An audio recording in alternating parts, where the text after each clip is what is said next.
ये है अध्याय 3। इसमें क्या है, दो चर वाले रैखिक समीकरण। दो चर वाले रैखिक समीकरण युग्म। अब दो चर वाले, दो चर मतलब या तो ए बी या बी सी सी डी कुछ भी, लेकिन इस अध्याय में अधिकतम हम एक्स और वाई पढ़ेंगे। तो दो चर वाले रैखिक समीकरण का युग्म जो मानक समीकरण होता है वो होता है a x plus b y plus c बराबर 0। ये रैखिक समीकरण कहलाएगा, जहां ए अचर पद है, बी भी अचर पद है और सी भी अचर पद है। जहां ए और बी 0 नहीं होंगे, सी तो 0 हो सकता है लेकिन ए और बी 0 नहीं होंगे। तो दो चर वाले रैखिक समीकरण का जो मानक समीकरण होता है वो क्या होता है, a x plus b y plus c के रूप में होता है।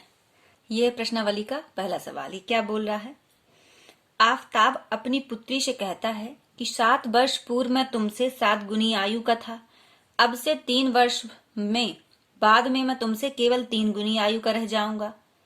इस स्थिति को बीजगणितीय एवं ग्राफीय रूप में व्यक्त करना है। तो जैसा सवाल कहता है अपन वैसे चलते हैं। ये दो चर वाला समीकरण है तो दो चर वाला ही बनाएंगे। तो आगे इनकी वर्तमान आयु मान लेते हैं कि इनकी वर्तमान आयु क्या होगी। तो आफताब की वर्तमान आयु, आफताब की वर्तमान आयु मान लिए x और उसकी पुत्री की आयु, पुत्री की वर्तमान आयु मान लिए y। ये मान लिए। अब क्वेश्चन क्या बोला है, 7 वर्ष पूर्व मैं तुमसे 7 गुनी आयु का था। मतलब 7 वर्ष पूर्व आफताब की आयु उसकी पुत्र की आयु की कितनी गुनी है, 7 गुनी है। तो पहले तो निकाले 7 वर्ष पूर्व दोनों की आयु। तो 7 वर्ष पूर्व बराबर 7x माइनस 7, वर्तमान आयु में उसका 7 घटा देंगे और आफताब की ये हो गई, पुत्री की क्या हो जाएगी, x y माइनस 7। अब क्वेश्चन बोल रहा है कि 7 वर्ष पूर्व में तुमसे 7 गुनी हो जाएगी। मतलब जो आफताब की आयु है पुत्री की आयु की 7 गुनी हो जाएगी। ये बन गया अपना समीकरण। इसको हल किए तो ये हो गया x माइनस 7 बराबर हो जाएगा 7y माइनस 49। तो ये हो गया x माइनस 7y, ये हो गया 49 प्लस 7, ये हो गया x माइनस 7y बराबर माइनस 42। ये पहला बीजगणितीय रूप हो गया। अब दूसरा क्या बोल रहा है, 3 वर्ष बाद मैं तुमसे केवल 3 गुनी आयु का रह जाऊंगा। तो 3 वर्ष बाद मतलब अब वर्तमान में 3 वर्ष बाद मतलब अब जो आएगा 3 वर्ष, तो 3 वर्ष बाद दोनों की आयु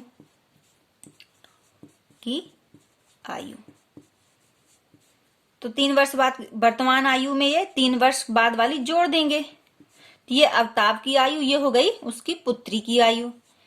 अब वो बोल रहा है कि पुत्री की आयु से कितना हो जाएगा, 3 गुना हो जाएगा। जब उसको 3 गुना कर देंगे तब आफताब की आयु के बराबर हो जाएगी। अब इसको हल किया तो ये हो गया x प्लस 3 बराबर 3y, 3 त्रिकाई 9, ये हो गया x माइनस 3y और ये हो जाएगा 3 इस साइड जाएगा तो हो जाएगा ये 6। ये अपने क्या आ गए, बीजगणितीय रूप। अब अपन को ग्राफीय रूप हल करना है तो ग्राफीय रूप बनाते हैं। चलिए, ये हमें बीजगणितीय रूप प्राप्त हुए थे, इसको मान लिया समीकरण 1 और समीकरण 2। अब ग्राफीय विधि हल करने के लिए, ग्राफीय रूप में व्यक्त करने के लिए इन समीकरणों में चाहे हम x को कुछ मान लें, x को 1 से लेके अनंत तक कुछ भी अक्षर, और या तो y को मान लें। तो जब आप y को मानेंगे तो x बराबर निकलने लगेगा, और यदि x को मानेंगे तो y बराबर निकलने लगेगा। तो सारणी बनाते हैं, तो यहां कर लेंगे जो पहला समीकरण है उसके मान कर लेंगे x और y। तो पहला किया x बराबर ये -42 -7 + 7y हो जाए। अब यहाँ y बराबर हम कुछ भी रख सकते हैं, ऐसा नहीं है कि मैं जो रखूं वही, आप कुछ भी, लेकिन ऐसा रखना है कि जो पूर्णांक ही आए। तो रखते हैं, तो यहाँ अपनी सुविधा के लिए मैंने y बराबर क्या रख लिया 6, तो यहाँ रखे तो -42 ये हो गया 6, तो x बराबर ये हो जाएगा 7 6 7 42 -42 में 42 घटा आया 0। तो जब हमने y बराबर 6 रखा तो x बराबर क्या आया 0। अब y बराबर एक बार क्या रख देते हैं 7 रखा, x बराबर -42 + 7 × 7, तो x बराबर -42 49, तो x बराबर कितना आ गया 7। जब हमने y बराबर 7 रखा था तो पहले समीकरण में x बराबर भी क्या आ गया 7। अब जो दूसरा समीकरण है उसको हल किए तो क्या है x - 3y बराबर 6, तो ये हो जाएगा x बराबर 6 + 3y।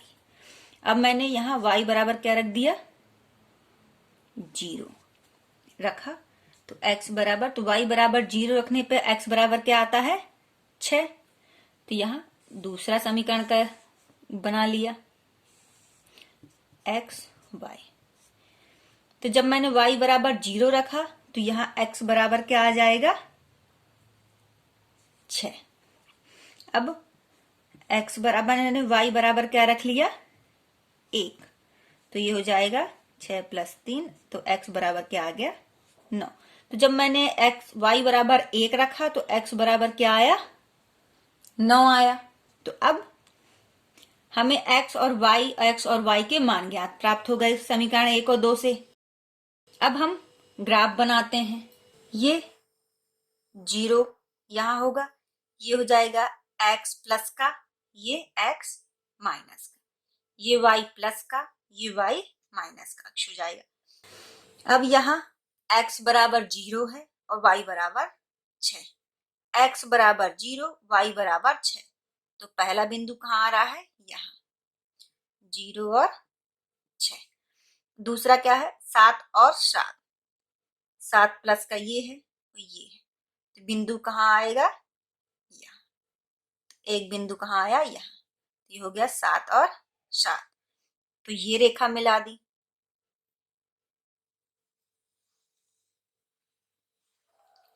अब दूसरा जो समीकरण से मान प्राप्त हुए हैं x बराबर 6 y बराबर 0, तो x बराबर 6 y बराबर 0, तो एक यहां प्राप्त हुआ 6 और 0। अब है x बराबर 9 y बराबर 1, x बराबर 9 y बराबर 1, तो ये मान कहाँ होगा यहां होगा, यहां हो गया 9 और 1, और इसको ऐसा मिला दिया।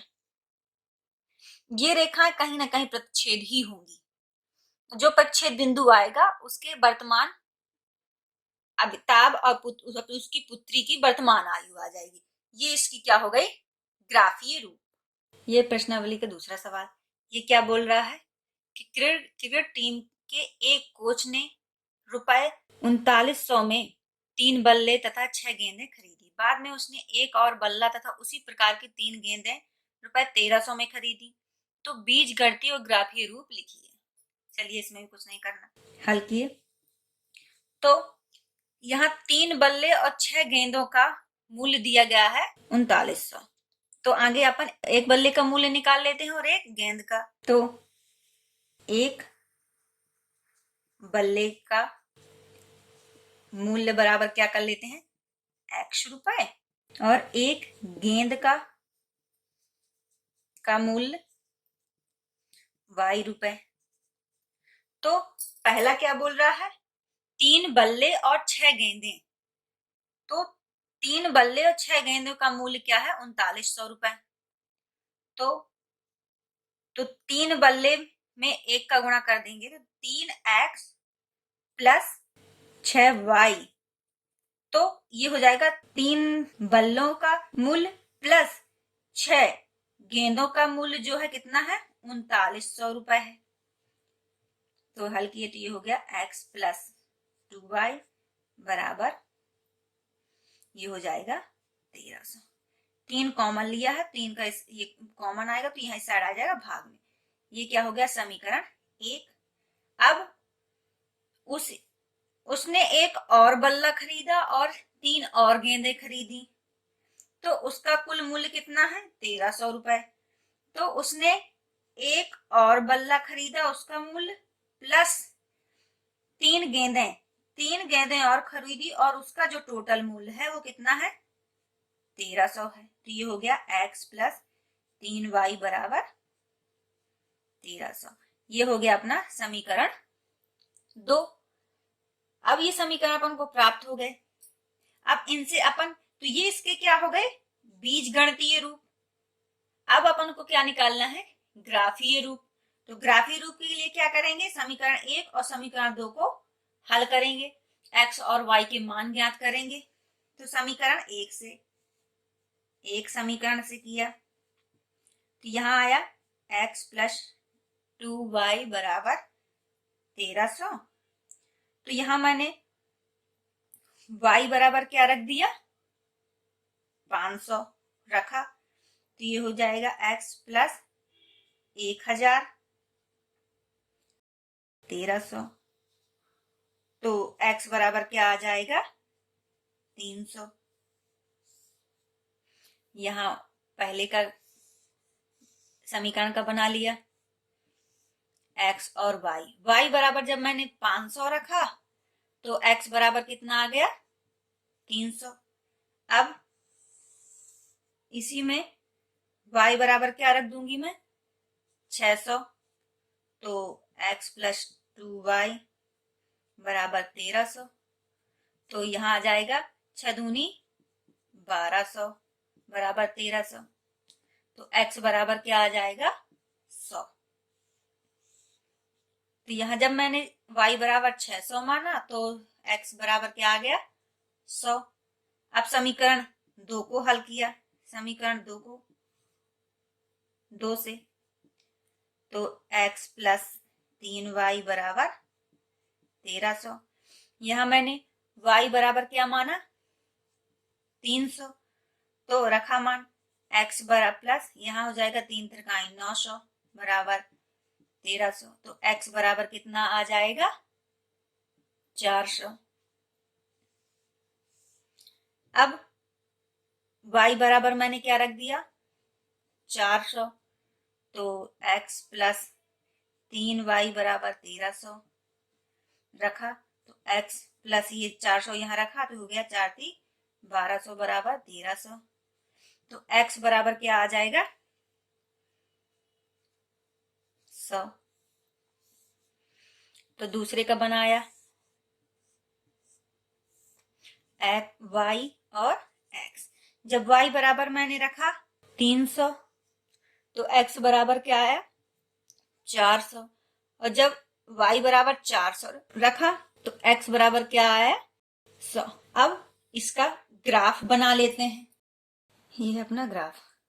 अब आप सोच रहे हो कि पिछले वाले ग्राफ में 1 2 3 4 नंबर थे, यहाँ 100 200 300 400 500 नंबर है। तो आप नंबर अपने हिसाब से लेंगे, सिर्फ उनके बीच जो अंतर है, डिफरेंस है, वो बराबर होना चाहिए। अगर यहाँ 1 2 3 से बढ़ रहे हैं तो 1 2 3 4 5 ही करेंगे, ये नहीं कि यहाँ 1 फिर 2 फिर 5 फिर 3, ऐसा नहीं है। यहाँ 100 और 200 के बीच कितना डिफरेंस है, 100 है। तो सभी में 100 100 का पाया गया है, उसमें 1 1 का डिफरेंस था। अगर यहाँ हम 3 का लेते हैं तो 3, फिर यहाँ 6, यहाँ 9, तो इन तीन का डिफरेंस। तो जैसा अपना यहाँ संख्याएं दी गई हैं उसी हिसाब से अपन को यहाँ संख्याएं ग्राफ में लेनी है। देखते हैं। तो पहले समीकरण से प्राप्त हुआ था कि x बराबर 300 और y बराबर 500। x बराबर 300, y बराबर 500। ये यहाँ है 300 और 500, ये बिंदु हुआ। फिर x बराबर 100, y बराबर 600। x बराबर 100, y बराबर 600, ये हुआ। x बराबर 100, y बराबर 600। इन दोनों बिंदु को क्या कर दिए, मिला दिए। अब दूसरे समीकरण में क्या है था प्राप्त हुआ है, x बराबर 400, y बराबर 300। x बराबर 400, x वाले में 400, y बराबर 300, y बराबर 300, तो ये आया।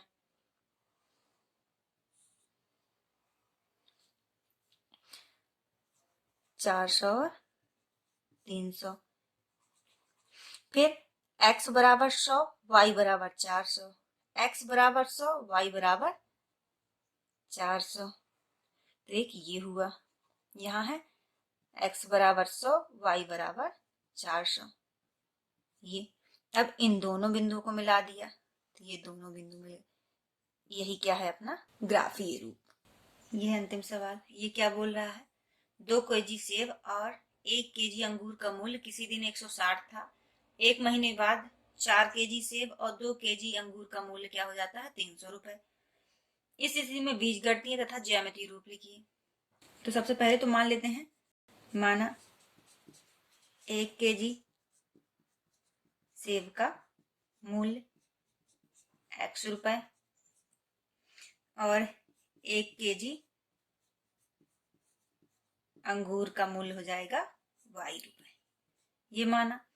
तब 2 केजी और 1 केजी अंगूर का कुल कीमत जो है 160 है, तो 2x प्लस y बराबर क्या हो गया, 160। 2 केजी सेब और 1 केजी अंगूर का मूल्य कितना है, 160 रुपए, ये समीकरण 1 हुआ। दूसरा, वही 4 केजी और 2 केजी 4 केजी सेब और 2 केजी अंगूर का मूल्य 300 रुपए है, तो 4 केजी सेब प्लस 2 केजी अंगूर का जो कुल मूल्य है वो कितना है, 300 रुपए है, तो ये हो जाएगा 2x प्लस y बराबर 150, ये हो गया 2। तो ये होगा इसके बीजगणितीय रूप। अब ग्राफीय रूप के लिए यहाँ x और y के मान निकालेंगे, तो x और y के मान अपने ही हिसाब से रखना है। तो पहले समीकरण में क्या कर लेंगे, तो पहला समीकरण किया तो ये हो जाएगा y बराबर 160 माइनस 2x, x और y। यहाँ x बराबर क्या रख दिए, 60, तो y बराबर 160 माइनस 12, 120, तो ये हो गया 40।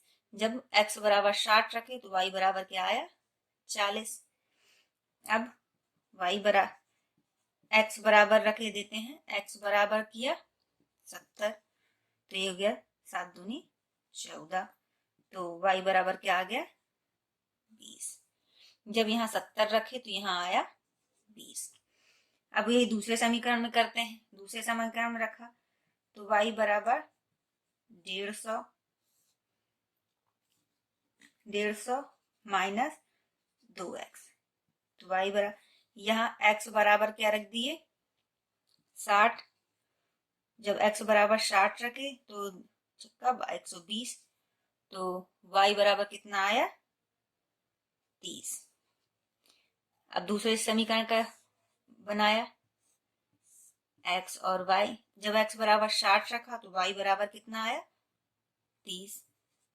अब y बराबर 150 माइनस x बराबर कितना रख दिया, 70, तो 7 दूनी 14, 140, तो y बराबर कितना आ गया, 10। जब यहाँ 70 रखे तो यहाँ आया 10। अब इसका हम ग्राफीय निरूपण करते हैं। अब इसमें x और y के मान रखे। तो पहले समीकरण से क्या था, x बराबर 60 तो y बराबर 40, x बराबर 60 तो y बराबर 40। तो ये आया पहला बिंदु 60 और 40। दूसरा, जब x बराबर 70 तो y बराबर 20, x बराबर 70 तो y बराबर 20। तो दूसरा बिंदु आया ये 70 और 20, इसको मिला दिया तो एक रेखा ये हो गई। अब दूसरे समीकरण से जब x बराबर 60 है तो y बराबर 30, जब x बराबर 60 है तो y बराबर 30, ये है, ये आया 60 और 30। अब x बराबर 70 है तो y बराबर 10, तो एक ये आया,